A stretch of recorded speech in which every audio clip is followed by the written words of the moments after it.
Hello everyone, today I'm going to show you guys how to not only exit the atmosphere in Kerbal Space Program, but also how to set a proper orbit, approach the moon, create an orbit of the moon, and descend to it. And with any luck, return back to Kerbin. Um, right now, I've got this set up with career mode, with 0.23.5. They're about to put out the new version, and as you can tell, I don't have all that many parts. I don't even have aerodynamic parts.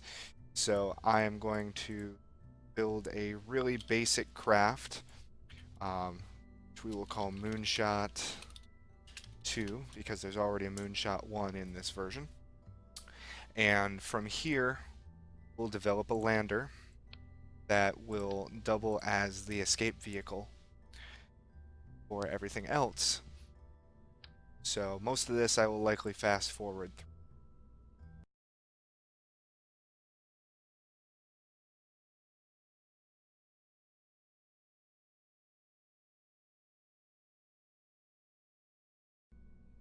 Alright, and as you can see, we've got a setup of the BACC solid rocket boosters. There's 5 of those. Those are all going to ignite together to give us our initial lift. Once I decouple that, I'll have this, what do I got here? The T45, which has thrust vectoring, which will allow me to steer more effectively in space. And that will put us on course for the moon and hopefully slow us down into orbit, because I have enough fuel, or should have enough fuel, between these two tanks. Then this booster here, this engine, will feed off of these two fuel tanks and stop us from hitting the ground too quickly and hopefully get us off the ground. Now you can actually shut off fuel tanks you don't want to feed from, and I'll do that right now. And I will actually cut off 2 of these fuel tanks to ensure that I save 50% fuel from each stage and don't burn past it until I'm ready. These have to fire their entire time. Alright, now I need to make sure that parachute doesn't fire when I fire the descent engine, and that will save when you click save. So hover over these and show which ones they are. And you can also extend the landing gear and make sure that it's going to clear the engine on descent. So we'll go ahead and save that and launch. And hopefully this thing stays stable. There isn't a lot of parts for me to use to be able to stabilize it on the pad or even in flight at this point, because of where I am on my career. But the reason why I chose this point in the career is because I wanted to make sure that this would help everyone. Alright, I'm gonna go ahead and launch. Here we go. Make sure you toggle your SAS on by pressing your T key, and you can monitor how much fuel you have in each stage by clicking your resource button and clicking the stage only. If you have just your regular stage, then the regular resources, you're not going to be able to see half of the stuff that you want to see at that very moment. You can see by my nav ball here that I'm tracking a little bit off, but it's staying pretty stable. And we're reaching about 6,000 meters now. If I had a solid or a liquid fuel engine right now at about 8 to 10,000, that's where I would be um, starting to turn over 45 degrees, which is what I'm going to do now at 13,000. Gonna turn over 45 degrees into the 90 degree section, and then exit out to my orbital page and hover over my AP, which is my, what's it called? Aposis? Maybe someone in the comments can tell me how to read that word. And you can tell I'm running out of fuel in this stage, so I've got to unlock that fuel set, which gives me a little more fuel. Stay full throttle, keep SAS on, and maintain that 45 degrees until the AP reaches 70,000 meters. At which point you kill the engine. You stop any burn. You can see that we're pretty much staying on course and level with the equator. And let's make it 74,000. That'll work because I'm still within the atmosphere. You can tell that by this gauge, and while you're in the atmosphere, you're going to be losing a little bit of speed. And actually, it's not looking too good for me being able to make it all the way to the moon with this fuel. I'm not even going to get through the orbital burn with this fuel. So now I'll explain the orbital burn. What'll happen is you'll want to go up to the AP or just shy of it, which is about like right there, a couple seconds beforehand, and you want to fire at the prograde, which is this emblem here. When you fire at that, you're adding to your current direction of travel, which will make this line extend. You want to extend that until the line circles the planet and you see a PE on the other side. I'm getting close to the point. Once you see a PE on the other side, then hover over that and it'll slowly swap over to this side, and you want to get it to about 70,000 as well, which will be out of the atmosphere, at which point you can cut your engine. Right now, it's looking like we're having a bit of trouble with this engine. Good thing is, once I drop this stage off, I'm going to go ahead and start my burn. I'm a few seconds, see I'm about 10 seconds from my AP, and that stage is empty. So we'll drop that stage off, ignite that engine, and now we're lighter. Considerably lighter. And this engine, the 909, is significantly more efficient. Now, if you see the prograde start dropping below this horizon line, that means you're going to want to shift your reticle to a higher point above the horizon line to get that prograde to climb. Because you're past your AP, you're now on the downhill slope going down to the surface. Any luck, we can get that to climb a bit. At the same time, this is still extending very slowly because I'm using the 909 engine, which doesn't have as much thrust. Coincidentally, it also doesn't burn as much fuel so quickly. So, the AP is actually dropping still, and we are getting farther away from it. Slowly but surely climbing. And I might just end up warping during this time, or adjusting the video so that you guys don't have to sit through all this. But as we go around, gain some velocity. At 70,000 orbital velocity, which is displayed here, is going to be about 22,000 or 2,200 meters per second. Thereabout. That'll vary a little bit based on your actual altitude, which your actual altitude is about here, which we're losing altitude right now, so let's change that to 45 degrees.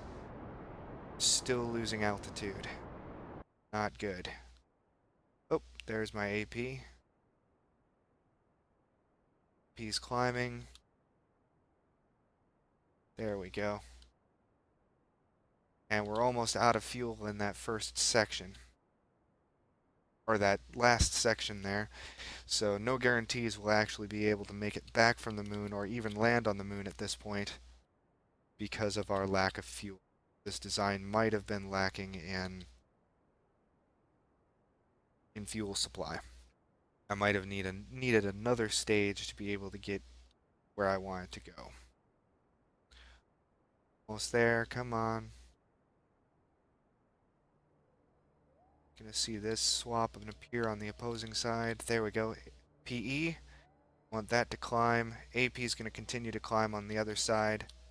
Oh, we just ran out of fuel in that stage. Need to unlock the last fuel container and recommence the burn. He's now at 70,000 right there. Of course, AP climbed significantly because we were pointing at the horizon line. What you do on one side affects the other. Prograde on one side will extend the other side. Retrograde on one side will reduce the orbit of the other side. You're slowing yourself down, so gravity is allowed to take more effect on your ship at the other side. Now, if you uh, retrograde so much that this disappears and goes into the surface, then it's affecting you on this side of the planet. But that's a lesson for another time. All right, now I'm going to show you how to at least set a course for the moon. So you create a maneuver and add prograde. You can see that's the same emblem that's here. My ship a little bit. See the emblem there matches the emblem here, and I'll rotate around my ship so you can see on the nav ball. This is retrograde emblem, which is here. So I'm going to pull on the prograde and extend it all the way out, and hey, look at that. That's what we want to see. So let's do some adjustment here. You notice this is where the path of the ship is going to go. This is telling me where I'm going to start encountering the moon's gravity, where it's going to start taking real effect over what my ship is doing. And you'll see a purple PE emblem. This is the lowest point as you approach the moon. Now, if I focus on the moon, you'll see this swap to here in relation to where it's going to be around the moon. So we'll go ahead and commence that. And we'll go ahead and warp to that point. And you can see here there's a blue emblem on your nav ball now. That's where you need to point your reticle in order to start the maneuver. And it will always calculate how much power you need to give it to be able to make it to that course that you want. So let's go ahead and start that maneuver by giving it some power. Cycle my SAS by hitting the F key. Will keep me a little more on course. Now I also have a website out there for doing some calculations, one of which will convert the amount of fuel and oxidizer you have to a number of seconds of burn time you have, which is useful when trying to figure out whether or not you can actually pull off a maneuver down the road. Now the game isn't exactly accurate when estimating burn, and I don't know if that's programmed in or if that's something that needs to be fixed yet. But when it comes down to that, really, it's going to overestimate the burn from what I've seen. I've never seen it underestimate the amount of burn that you need, for time anyway. So we're about to finish the burn here. There we go. And you want to get it as close as you can to 0.0. And as soon as you click that check mark, the maneuver will go away, leaving you only the current course. So we'll go ahead and refocus on the ship. Actually, I'm focused in on Kerbal there, but as my ship gets away, I will be able to focus on it. Come on. There we go. If you're too close to a planetary body, it will continue to focus in on whatever planetary body you're closest to. Warp that ahead quite a ways. Now, some people like to plan their maneuvers way in advance. I myself like to come into contact to do the moon encounter, say. I'll do both. So I can click here, plan a maneuver 2 hours in advance, and do the adjustment. And when you're going to overshoot the moon, when you see a moon escape, that means you need to retrograde. And as soon as you retrograde far enough, it'll show the orbit that you're going to inhabit. Of course, that's cool, but not my favorite thing to do because that's quite a ways in the future. So what I do is I come into contact, I encounter the moon first, and watch my course change right there. I slow myself down in time, bring myself down to one times warp and go ahead and slow myself down, and I can see the course change right there. Very nice. And there's my orbit. It's going to require 203.3 meters per second of change in the retrograde and 14 seconds of fuel. Now, I know from experience that I have 14 seconds of fuel here. But of course, if you want to visit my website, which I'll put in the description, you can do calculations to make sure you have enough fuel to do such maneuvers. Now, I don't know if we're going to be able to land on the moon successfully with this, but at least you're getting a good idea of how to plot maneuvers, at least the pro and retrograde maneuvers, and I'll do another tutorial here on how to do inclination maneuvers and other course maneuvers. I don't know what the blue emblem is. See, this is inclination. This is prograde and retrograde. I have no clue what these maneuvers are called. Again, if someone knows, feel free to comment. I'd love to know what it actually is. I'm not going to research it because it doesn't affect me of not knowing. But if someone wants to correct me, that would be great. All right, so like before, we point our reticle at the maneuver, which happens to be right on our retrograde marker. Got 27 seconds. We can speed that up a little bit. And a few seconds out, we can go ahead and commence the burn. And you'll see our fuel dropping still, but our course is changing just like we want. Now, from my experience, a ship like I'm piloting right now, to land and successfully leave the moon, you need about this much fuel, 80 or so liters of fuel when you land. You need to have that remaining to get off the moon and set a course for home. If you can't do that, then don't expect to leave. You'll probably crash trying. But, I mean, crashes are fun too. Now, we can set up, see how the PE is closer than the AP to the moon. So if we want to save as much fuel as possible when landing on the moon, we set up a maneuver at the AP and retrograde.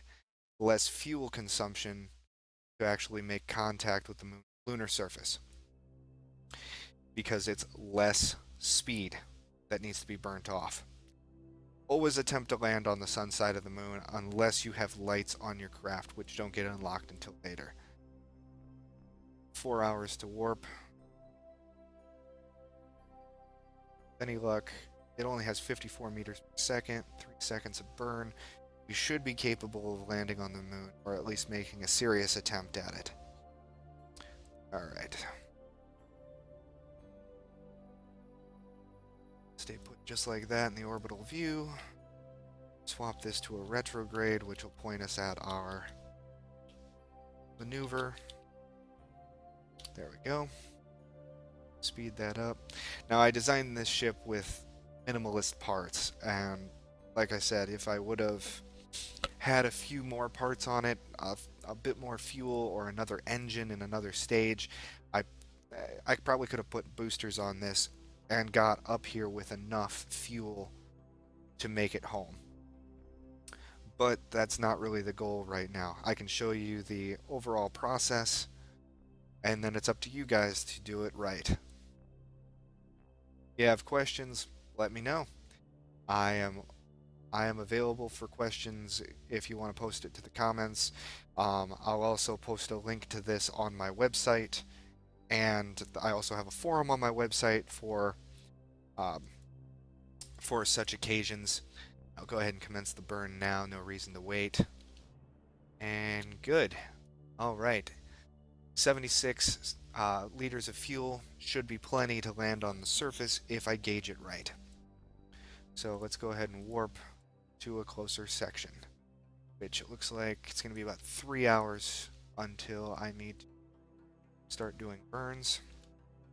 I will go ahead and open up a section of my forum for comments and ideas for videos if you want to ask questions on there or whatever.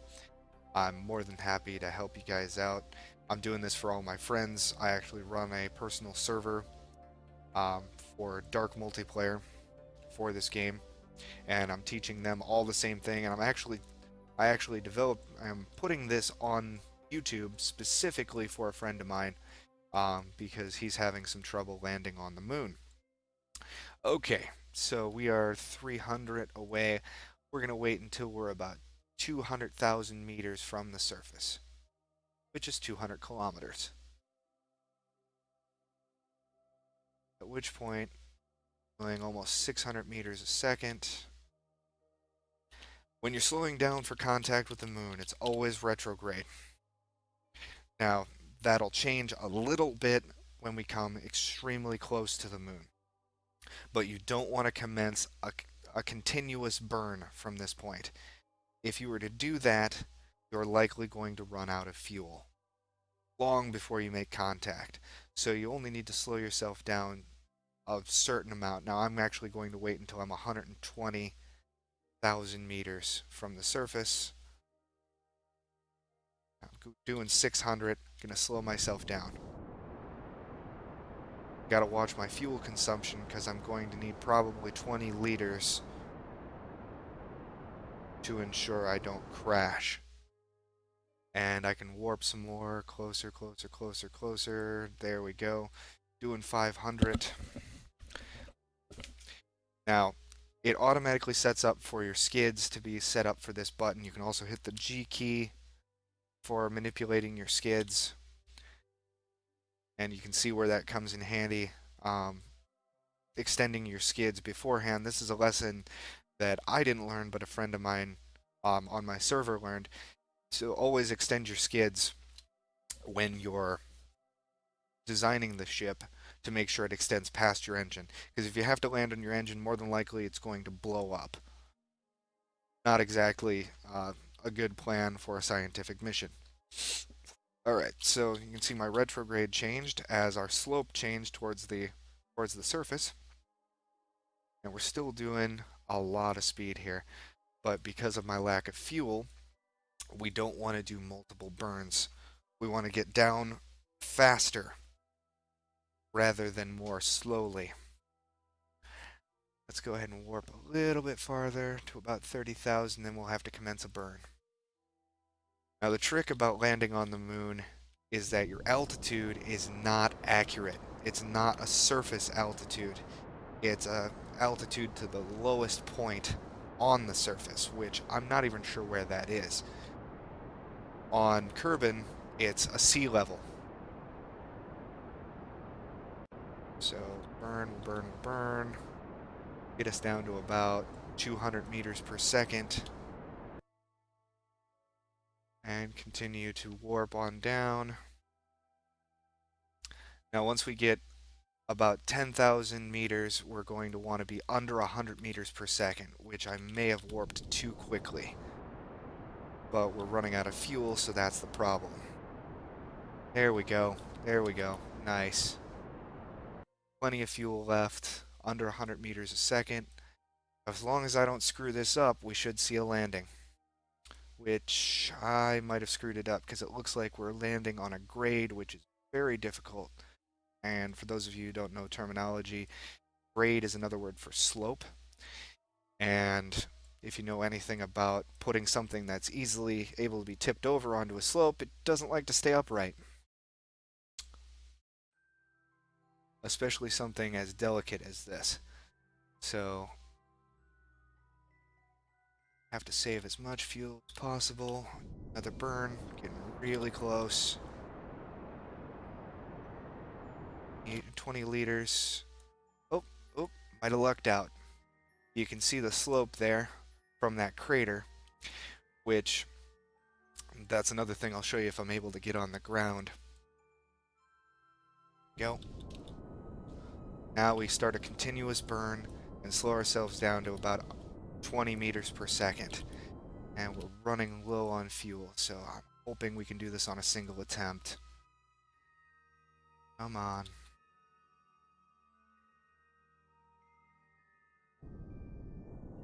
Down, slowing down, slowing down. And you can see the altitude is definitely not 4,000 meters. We are getting to 50 meters right now. Running out of fuel.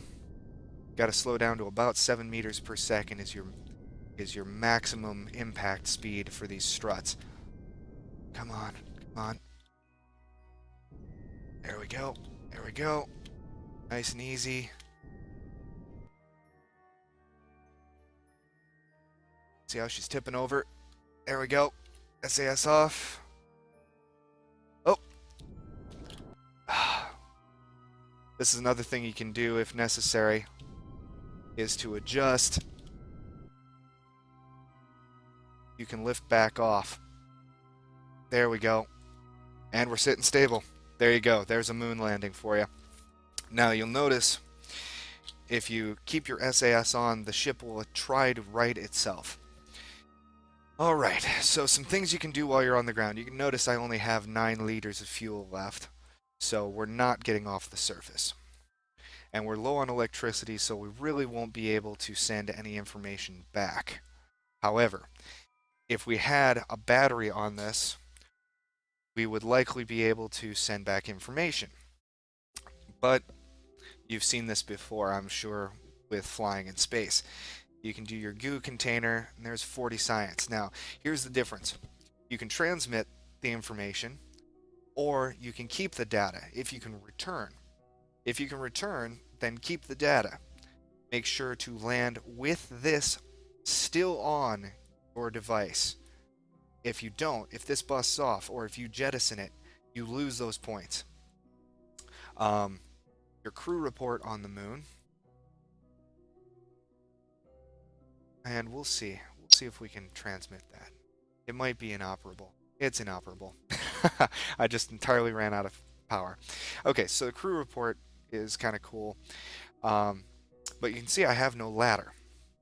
So we can jump, press the R key, and then you got your jetpack. Because of the low gravity, you can actually operate your jetpack on the surface. So we can go ahead and plant a flag.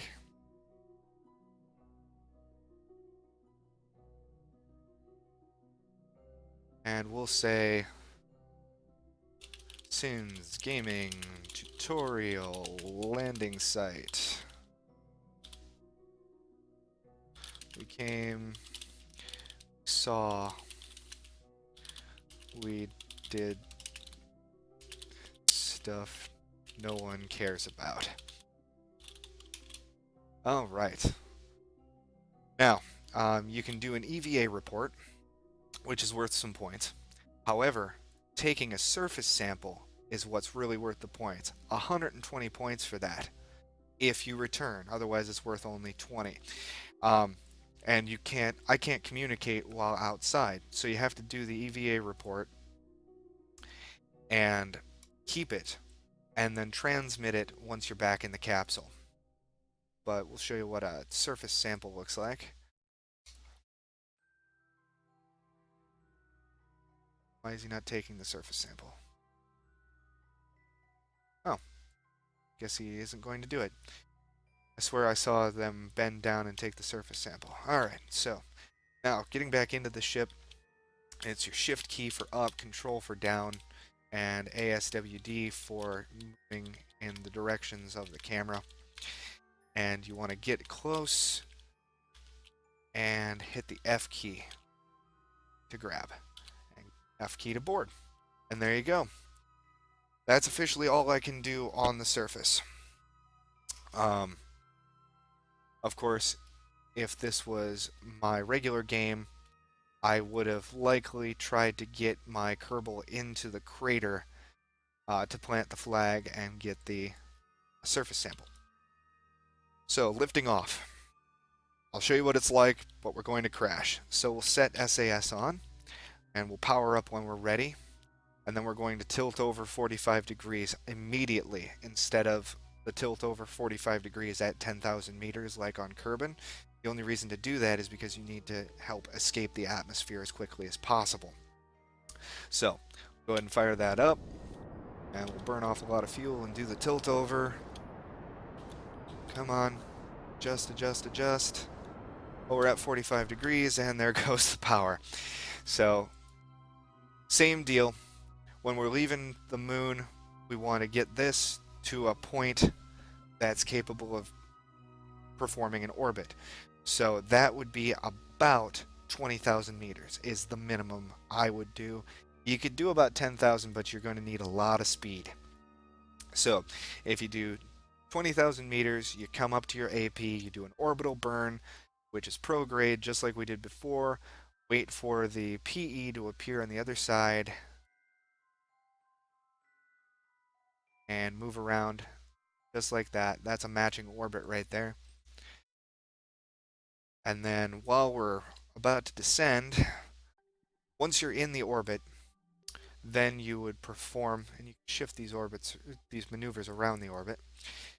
You can actually perform a prograde, and this is what you want to see. You want to see a moon escape, which is right there. See that? That moon escape tells you that you're going to appear right here. You can see that circle. As soon as you hit that, you'll be there.